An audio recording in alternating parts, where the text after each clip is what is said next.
So now that we've finished the Pioneer decks, all of them, we can figure out what goes where. So, if I remember correctly, this is a Sararak, Humans, Archfiend Alteration, Phoenix, Atarka Red.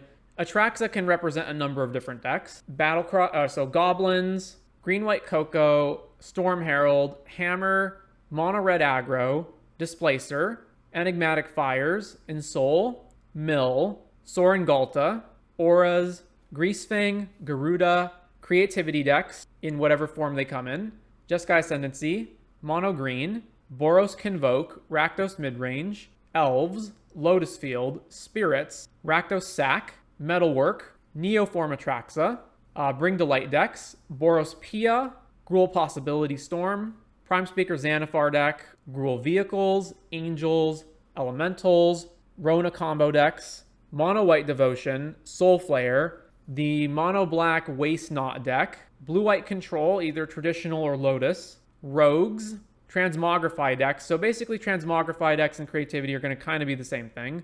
Xenagos here is the Xenagos specific version, Grinning Ignis combo, and the Kinnon Song of Creation Storm deck. I would think you would want more than 5 activated ability reducing cards. Was 4 familiar and 1 training grounds enough? I think it was enough. The problem usually was just like assembling the stuff in time or having enough mana to do it.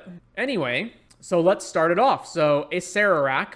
Oh, actually, I should explain the tiers. So tier 1 is like this. These are among the best decks in the format. They're the ones you're going to see all the time. They're consistently at the top tables. You know what decks they are. Tier 1. Tier 2 is basically like these decks are still good and you can still win with them, but they're not quite as good as the tier 1 decks. Maybe they're not as consistent. Maybe enough people just haven't played it or the hive mind hasn't gotten their hands on it to tweak it up enough, but they're just not quite as good. And then the tier 2.5 decks are like they're like slightly below the tier 2 decks, where there's a noticeable difference, but they're not terrible, but they're not tier 2 decks. Then the tier 3 decks are like, these are bad. These decks are just bad. You can maybe win with them, but they're pretty bad. And then F tier is like, these decks are just absolute garbage, never play them. All right, so Acerat combo, that's tier 2. It's pretty good. I think the problem is that the Rona combo is easier to pull off, and this is basically a Rona combo deck, but it's not as streamlined as Rona. But it is still pretty good. There are like turn 4 kills, sometimes turn 3 kills, and obviously it's much more obnoxious in Moto than in paper. Also, Kinnon is actually just busted with Leyline Immersion and Gwenna on Moto. It's flat out bugged and just doesn't add extra colors. So obviously better in paper. Humans is tier 1. I mean, it's Humans. It's probably the best aggro deck in the format. What more is there to say?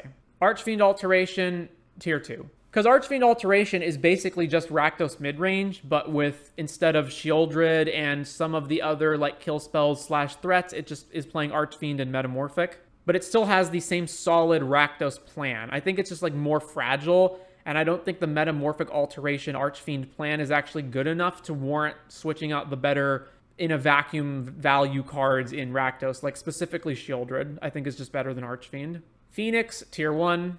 The only reason you don't see Phoenix played more is that it's really hard to pilot optimally. But other than that, yep, it's tier 1. Atarka Red, I would put as tier 2. It's still a really good aggro deck, but it has that problem of you need to get certain things on curve correctly. So like multiple burning trees into Bushwhacker, for example. And if you don't get that, then you're a little slower. Like you don't have the same gigantic creatures that Humans has. Also, you have worse removal. So then Atraxa decks can cover like a lot of ground. I would say generally they're like in tier 2. It depends on which version you play. Goblins, is Goblins tier 1? It's really good. I think it has the same problem as like Atarka Red, where it requires a lot of synergies. You can have lots of games where you just have like crappy 1-drops that don't do anything. You very specifically need Battlecry Goblin. And whatever version you're on, whether you're on Mono Red or the White Rally the Ancestors or the Black Death Touch with Chain Whirler version, all of them need certain things to come together. If your turns are just like, turn 1, play Skirk Prospector, turn 2, play Rundvelt, turn 3, play like Fanatical Firebrand, like that's just terrible, right? It specifically needs like curve into Battlecry, pump the whole team. So still really good. I don't know if it's tier 1. Green-White Cocoa, tier 3. That deck felt really bad when we played it. Like really bad. It doesn't have the same synergy or explosive aggro power as any of the other aggro decks or even Coco decks. It has all of these like mismatched Staxy D&T creatures that don't really work together, don't all work against the same thing. It's not fast enough. It felt really bad. Storm Herald. So, okay, Storm Herald is basically like, are you playing against a deck that has counter spells or instant speed removal? Or graveyard hate, basically. Like, how interactive is the opponent? It also sometimes just like bricks, you just don't find what you need on time and then lose. But it felt really good when I was playing it, but maybe that's just more a result of it being really fun. I'm going to put it in 2.5, but it's like almost a tier 2 deck. It's surprisingly good. It's not just a meme, and it's really fun to play. Hammer is 2.5. Hammer is basically just goblins, but a lot worse because it's got this fragile, inconsistent hammer plan, even to the point where you can just sideboard into rally goblins. Then mono red aggro I would put at tier 2.5. I think it's just not as good as other aggro decks, like even a Tarka red. It's not as powerful, mainly because the 1-drops kind of suck. Yeah, you can play Swift Spear and Soulscar Mage, but it's not prowessing them and then like jamming damage in as hard as the other aggro decks are.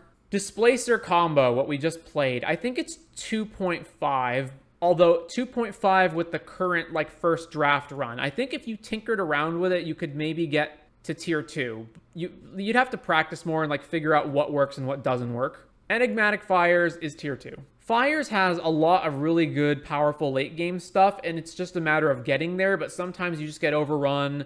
You have a lot of like tapped Triome lands that make your curve awful. You can just brick against like Thoughtseize in certain decks. You're really, really bad against certain decks like Lotus Field, where you just don't interact with them very well. So tier 2, still doing powerful things. In Soul Artifact, it's not tier 3, but it's not very good. Maybe it is tier 3, actually. It's so fragile and inconsistent. Yeah, let's put it at tier 3. Mill, same thing. It's just like not fast enough, not consistent enough.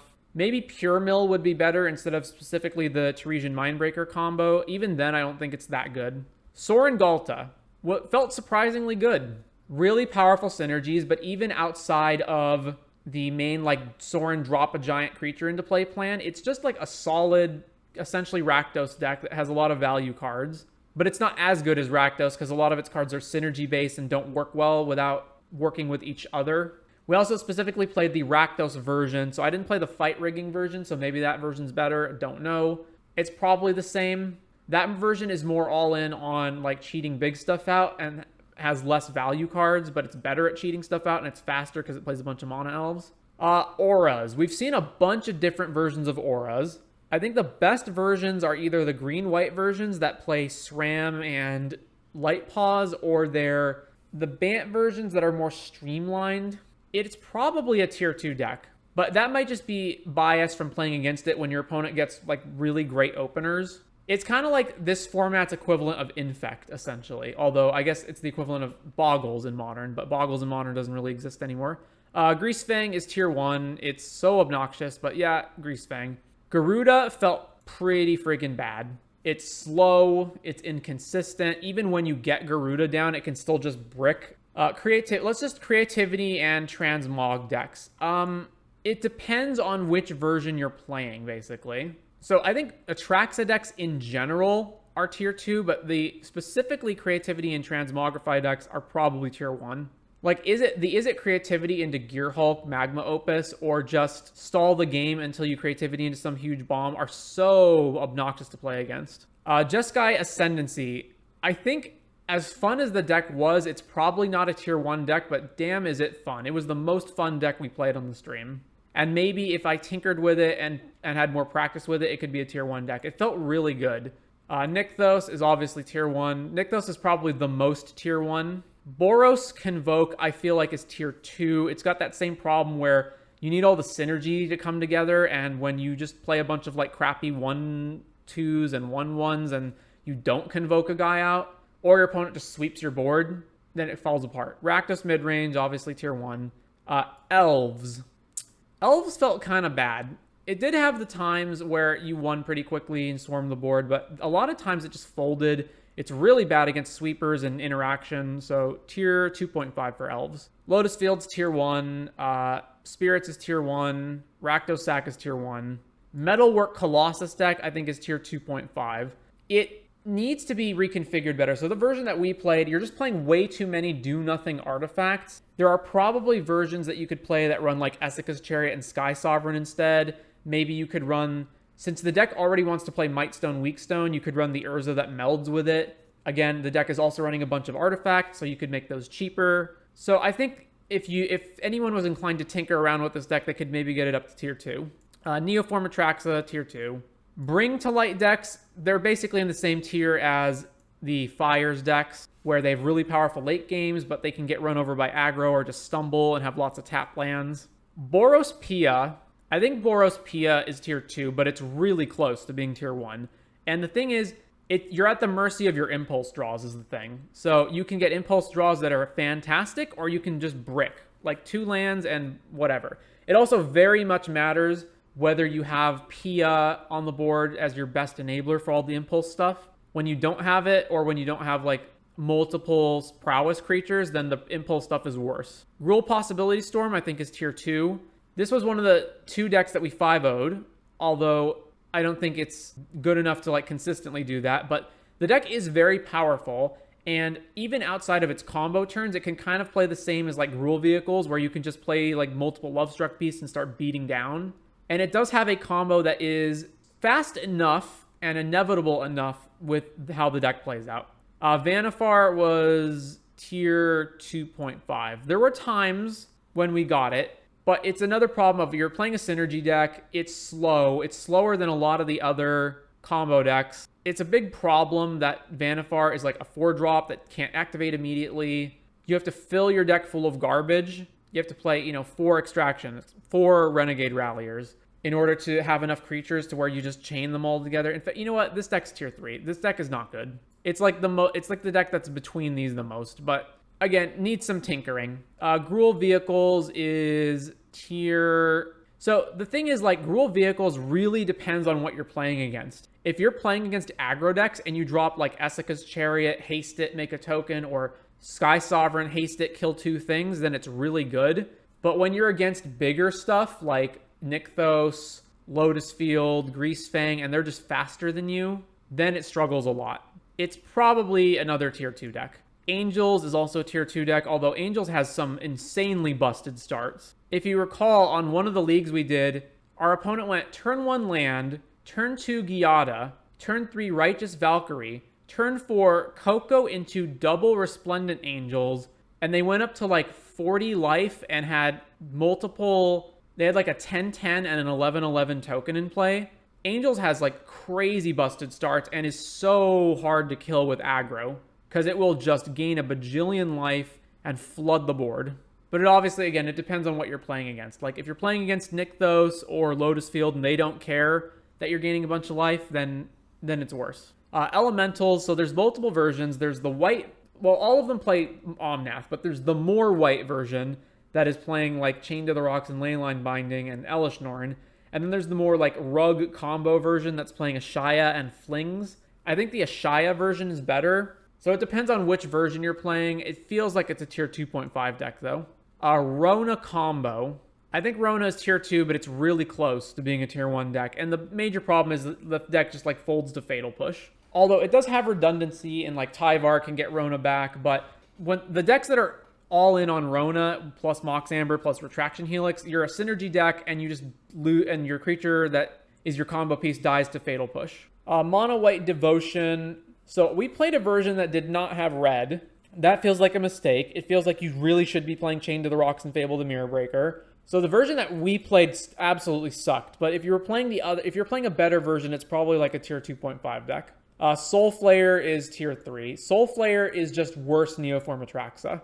It even has the Neoform Atraxa package, but like not as much of it, so it's less consistent. And sometimes like Soulflayer just doesn't matter. Like your opponent plays humans, they flood the board, and you go Soulflayer, Exile, Zatalpa, and Stripe Riverwinder, and like, okay, they just attack you with everything and you still die.